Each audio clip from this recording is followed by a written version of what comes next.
Hello guys, good morning. आज हम new topic के बारे में पढ़ेंगे जो बेसिकली इकोनॉमिक्स का ही पार्ट है, inflation. Okay, so I hope आप सब ने कभी इन्फ्लेशन से एनकाउंटर किया ही होगा। आपको सबको क्यूरियोसिटी होगी इन्फ्लेशन होता क्या है। सो inflation is basically loss loss of your purchasing power of your currency. For example, आपके पास यूएसडी पड़ा है या फिर आईएनआर है, अपने टर्म्स में देखा जाए तो उसका जो लॉस होता है, आई मीन वैल्यू होती है, वो over the period of loss हो जाता है because of increase in price of goods and services. अगर प्राइस बढ़ रहा है किसी प्रोडक्ट का, तो उसकी वजह से वो उसका जो वैल्यू है वो कम हो जाता है। फॉर एग्जांपल, अगर 100 रुपये है मेरे पास आज, and if I take it back to you in the past, अगर 10 साल पहले अगर आप देखो तो 100 रुपये की बहुत वैल्यू थी, बट आज उसका वैल्यू थोड़ा कम हो गया है। So that is because of inflation. So inflation basically causes value digression of your currency. Okay, so inflation जो है वो वैल्यू लेस कर देता है आपका। ठीक है, सो नाउ इन्फ्लेशन रेट कैसे कैलकुलेट करते हैं? जो एक्चुअली प्राइस होता है गुड्स और सर्विसेज का, उसको हम एवरेज आउट कर लेते हैं, तो वो हमको गुड्स एंड सर्विसेज का जो होता है हमको प्राइस मिल जाता है। ठीक है, so now you know how to calculate the inflation rate. ठीक है, बास्केट ऑफ सिक्योरिटी के जो एवरेज आउट प्राइस होते हैं उसको हम इन्फ्लेशन रेट काउंट करते हैं, जैसे सीपीआई हो जाता है। High inflation means high price and low inflation means low price. ठीक है, तो हायर इन्फ्लेशन जब भी होता है, प्राइस रैपिडली मूव करता है, फटाफट एकदम तेज़ी से, लाइक उसके स्केर्सिटी हो गई है वो प्रोडक्ट के बारे में। ठीक है, और लो इन्फ्लेशन मीन राइज हो रहा है बट स्लोली, आई मीन उसका हीट अभी फील नहीं हो रहा है कंज्यूमर्स को, बट इवेंचुअली वो फ्यूचर में फील होने लग जाएगा, slow slow slow slow increase. ठीक है, so higher inflation means low purchasing power of your currency.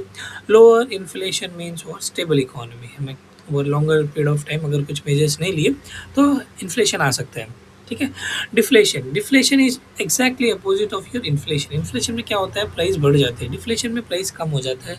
तो इवेंचुअली क्या होता है, लोगों का परचेजिंग पावर बढ़ने लगता है। जैसे जैसे अगर आपका आई मीन प्राइस गिर रहा है धीरे धीरे, आईफोन पकड़ लो, आईफोन के प्राइस 70 से 30 हज़ार रुपये आ गए, तो परचेजिंग पावर लोगों का बढ़ गया ना, लोग मार्केट में जाएंगे और एप्पल के फ़ोन खरीदेंगे। Same goes for cars also. जो लग्जरी कार्स है, अगर उसके प्राइजेस कम होने लग जाएंगे तो लोग खरीदना स्टार्ट कर देंगे, खरीदना स्टार्ट करेंगे, डिमांड बढ़ेगा, डिमांड बढ़ेगा, फिर से वो eventually will lead to inflation, मतलब थोड़े प्राइजेस बढ़ना स्टार्ट हो जाएंगे अपने मार्केट्स में। Okay, it is totally convincing thing that when price गिरेगा तो लोग खरीदना स्टार्ट कर देंगे, तो वो इन्फ्लेशन ही हो जाता है। ठीक है, इन्फ्लेशन डिफरेंट टाइप के होते हैं वैसे अगर देखा जाए तो रेट्स की वजह से। So some includes creeping, walking, galloping and hyper inflation, वो सब रेट्स होते हैं। ठीक है, so there are types of inflation जो basically because of their root causes, जो रूट कॉज होते हैं जो इन्फ्लेशन को पुल करते हैं, इन्फ्लेशन बढ़ाते हैं, वो किस रीजन से होता है। तो पहला है डिमांड। ठीक है, सो उसको डिमांड पुल इन्फ्लेशन बोलते हैं। तो अगर कोई प्रोडक्ट का डिमांड बढ़ते जा रहा है, सप्लाई कम है, तो वो डिमांड पुल इन्फ्लेशन हो जाता है। तो वो केसेस में increase in supply of money हो जाता है, हमारे पास बहुत सारे पैसे पड़े हैं और हम उसको यूज़ कर रहे हैं, खरीद रहे हैं, और डिमांड होते जा रहा है, सप्लाई कम है।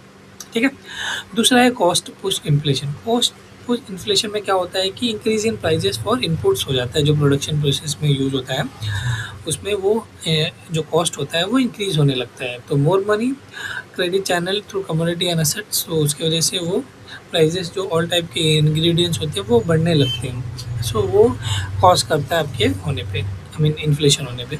सो बिल्ट इन इन्फ्लेशन क्या होता है, जो एडेप्टिव एक्सपेक्टेशंस होते हैं, current inflation rate will persist in future also, जो सिस्टमैटिक इश्यूज होते हैं उसकी वजह से होते हैं। स्ट्रक्चरल क्या हो गया, सम इकोनॉमिक इश्यूज हो गए, रिजिड सप्लाई चेन हो गया, मोनोपोलिस्टिक मार्केट स्ट्रक्चर हो गया है, जो मैं ही हूँ, मेरे पास ही और किसी के पास है नहीं, तो मैं सप्लाई लेस करूँगा, उसकी वजह से इशू होते हैं मार्केट में, तो वो इन्फ्लेशन को रेज करते हैं। ठीक है, उसको स्ट्रक्चरल बोलते हैं। Protein is specifically for food sector. ठीक है, तो वो जैसे प्रोटीन मतलब एग्स, मीट्स हो गया, पल्सेस हो गया, इनके प्राइस बढ़ रहे हैं, तो आपके वो पर्टिकुलर प्रोडक्ट का इन्फ्लेशन क्रिएट करता है। ठीक है, अब नेक्स्ट है कि अब इन्फ्लेशन के मेजर कैसे करते हैं। आई होप आप लोगों को ये टर्म्स पता ही होगा इन्फ्लेशन के, like CPI, WPI, PPI। So CPI is consumer price price index, उसके अंदर कंज्यूमर्स से रिलेटेड जो प्रोडक्ट होते हैं ना उसके प्राइजेस ट्रैक करते हैं। होलसेल प्राइस इंडेक्स जो कॉर्पोरेट लेवल पे होते हैं उनके प्राइजेस ट्रैक होते हैं, अगर बढ़ रहे हैं तो इन्फ्लेशन इंडिकेट करता है। प्रोड्यूसर्स के टर्म्स में अगर जैसे कॉस्ट होता है उसके अगर प्राइजेस बढ़ रहे हैं तो प्रोड्यूसर्स के लिए क्या होता है कि कॉस्ट इनपुट इंक्रीज होने लगता है। तो ऑब्वियसली कॉस्ट इनपुट इंक्रीज होगा तो it will eventually fall on consumers only, तो प्राइस इंक्रीज होगा, तो वो टर्म्स में हम ट्रैक करते हैं। तो same goes with PPI. Okay जी।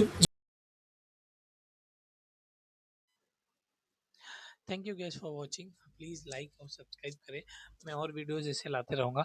अब नेक्स्ट वीडियो में हम और इकोनॉमिक कॉन्सेप्ट पढ़ेंगे। Thank you.